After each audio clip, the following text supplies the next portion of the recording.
Video பார்த்துட்டு எல்லாத்துக்கும் வணக்கம். இன்னைக்கு என்ன பார்க்க போறோம்னா 10 மைண்ட் ப்ளோவிங் சர்டிஃபிகேட் தான் பார்க்க போறோம். ஃபர்ஸ்ட் டைம் நம்ம சேனல் பார்க்குறீங்க அப்படின்ற போது சேனலை மறக்காம சப்ஸ்கிரைப் பண்ணிக்கோங்க. இன்னைக்கு ரொம்பவே இம்பார்ட்டன்ட் டாபிக்ல சில முக்கியமான விஷயத்தை நம்ம இன்னைக்கு பார்த்து தெரிஞ்சுக்க போறோம். ஸோ வீடியோவை ஸ்கிப் பண்ணாமல் ஃபுல்லாக பாருங்க. ஏன்னா நிறைய விஷயங்கள் உங்களுக்கு தெரியாத விஷயங்களை தெரிஞ்சுக்கிறதுக்கான வாய்ப்பு இருக்கு.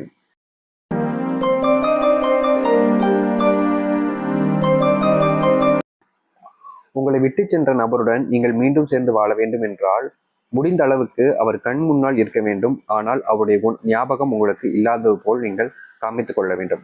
நிறைய பேர் ஆசைப்படக்கூடிய விஷயம், நமக்கு பிடிச்சவங்க தான் நம்மளை ஏதோ தெரியாதனமா மிஸ்டேக்னால விட்டுட்டு போயிட்டாங்க. பட் அவங்க கூட மறுபடியும் சேர்ந்து ஒரு வாழ்க்கை வாழ்ந்துடணும் பாப்பா சாமி, அவங்க கூடயே எப்பவும் இருக்கணும் சாமின்னு நிறைய பேர் கடவுள்கிட்ட வேண்டதும் சரி, மனசுக்குள்ள ஆசைப்படுறதும் சரி நடக்குது. ஸோ உங்க லைஃப்ல உங்களுக்கு பிடிச்சவங்க கூட நீங்க சேர்ந்து வாழ்றதுக்கு ஒரு பெஸ்டான ஐடியா, அவங்க கண்ணு முன்னாடி இருக்கணும். ஆனா அவங்களுடைய ஞாபகம் உங்களுக்கு இருக்குன்றத நீங்க காமிச்சிக்க கூடாது. அப்படி பண்ணும்போது நீ சந்தோஷமா இருக்கியா அப்படின்ற ஒரு தாட் வரும். அண்ட் இம்பார்ட்டன்ட், இந்த இடத்துல அவங்க விட்டு போயிருந்தாங்க அப்படின்னாலும் சரி, இல்லை நீங்க விட்டு போயிருந்தாலும் சரி, ஒரு சில தாட்டுன்றது மாறும். இப்போ அவங்க விட்டு போயிருக்காங்க அப்படின்னா, ஓ நீ என்னை விட்டுட்டு இவ்வளவு சந்தோஷமா இருக்கியான்னு கோவம் வரலாம், விருப்பம் வரலாம், உங்களை சந்தோஷப்பட விடக்கூடாதுன்னு பண்ணலாம். அப்படி இல்லை அவங்களே விட்டுட்டு போயிருந்தாங்க அப்படின்ற போது, நீ நான் உன்னை விட்டுட்டு வந்து நல்லதா, நீ இப்ப சந்தோஷமா இருக்கல அது போதும் அப்படின்னு கூட தாட்டுக்கு மாறலாம்.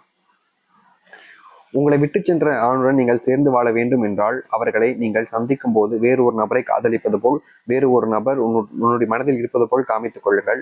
ஆனால் அவர்கள் மீது அக்கறை இருப்பதையும் நீங்கள் காமிக்க வேண்டும்.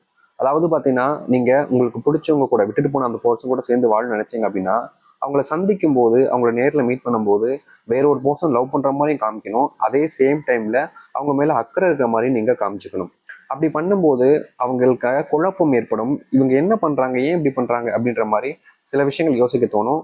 அந்த யோசனை விஷயங்கள் மனசுல எப்போ உதிக்குதோ, ஐ மீன் அந்த மைண்ட் ப்ளோவிங் சொல்லுவாங்க பார்த்தீங்களா, அந்த ஒரு விஷயம் மைண்ட்ல எனக்கு குழம்பி வருதோ, அந்த குழப்பம் அவங்களுக்கு மறுபடியும் உங்க மேல அந்த காதலை கொண்டு வந்து சேர்க்கும்.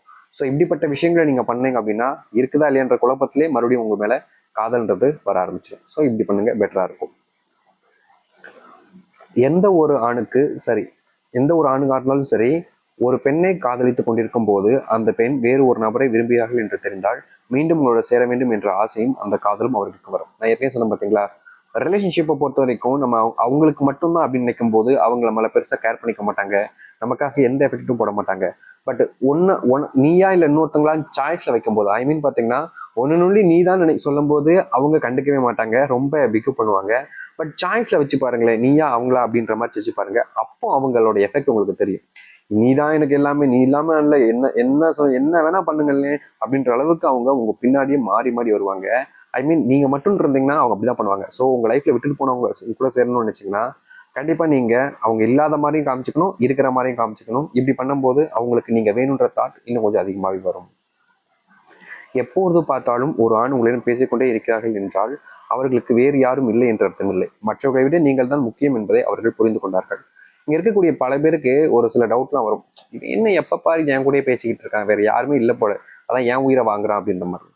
பட் ரிலேஷன்ஷிப்ல உண்மையா ஒருத்தங்க இருந்தாங்க அப்படின்னா அவங்களுக்கு உங்களை போல பல பேர் இருப்பாங்க.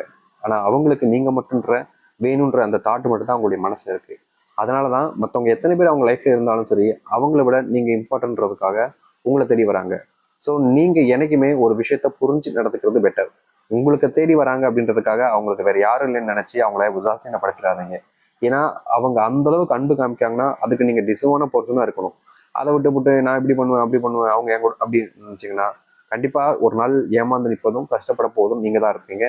அவங்க ஹாப்பியா ஒரு லைஃப்பை பார்த்துட்டு போயிடுவாங்க. ஏன்னா அவங்களுடைய அன்புன்றது மற்றவங்களுக்கு கிடைக்கும் போது ரொம்ப வேல்யூவா எடுத்து அதை புரிஞ்சு நடந்துப்பாங்க. பட் நீங்க அப்படி நடந்துக்கலைன்னா முட்டாள்தனம் உங்களுடைய தானே. ஸோ உங்க லைஃப்ல யார் எப்படிப்பட்ட பர்சன் அன்பு காமிக்கிறன்றதை வச்சு அவங்க லைஃப்ல அவங்க கூட இருக்கிறது சிறந்ததா இருக்கும் உங்க லைஃப். இங்கே இருக்கக்கூடிய சில பெண்கள் உண்மையாக காதலிக்கும் ஆண்களை விட பொய்யாக காதலிக்கும் ஆண்களை அதிகம் நம்புகிறார்கள், காதலிக்கவும் செய்கிறார்கள். முக்கியமாக அவர்கள் ஏமாற்றுகிறார்கள் என்று தெரிந்தும் அவர்களை அதிலிருந்து திருத்த வேண்டும் என்ற எண்ணம் வருகிறது. அவர்கள் நமக்காக இருக்க வேண்டும் என்ற எண்ணத்திலும் இருக்கிறார்கள். ஐ மீன் எப்படின்னா, இது மிக மிக கேவலமான ஒரு முட்டாள்தனமான ஒரு விஷயங்க.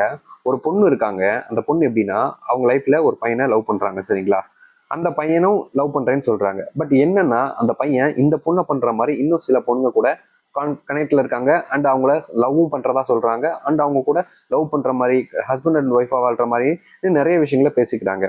ஸோ இப்படிப்பட்ட பையனை இங்க இருக்கக்கூடிய பொண்ணுங்க என்ன பண்ணணும், செருப்பு காட்டி அடிக்கணும்.